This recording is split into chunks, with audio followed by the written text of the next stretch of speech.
వాళ్ళు ఎన్న కోట్లున్నా సరే ఇలాంటి పరిస్థితి, ఇలాంటి ఘోరం. ఈరోజు నాకు 1,16,00,000 అప్పు ఉంది.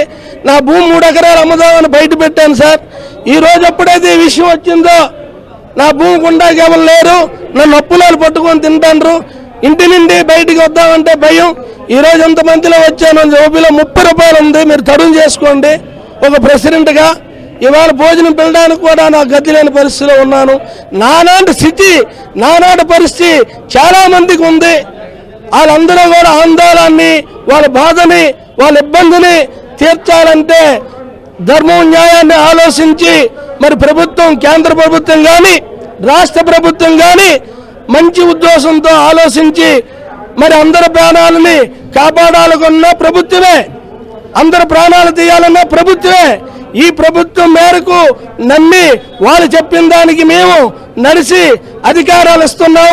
ఆ అధికారాల ప్రకారంగా వాళ్ళు ఏం చేసుకుంటామంటే మమ్మల్ని శవాలుగా మార్చి మా భూములను నాక్కుంటే మేము చాలా సంతోషిస్తాం సార్.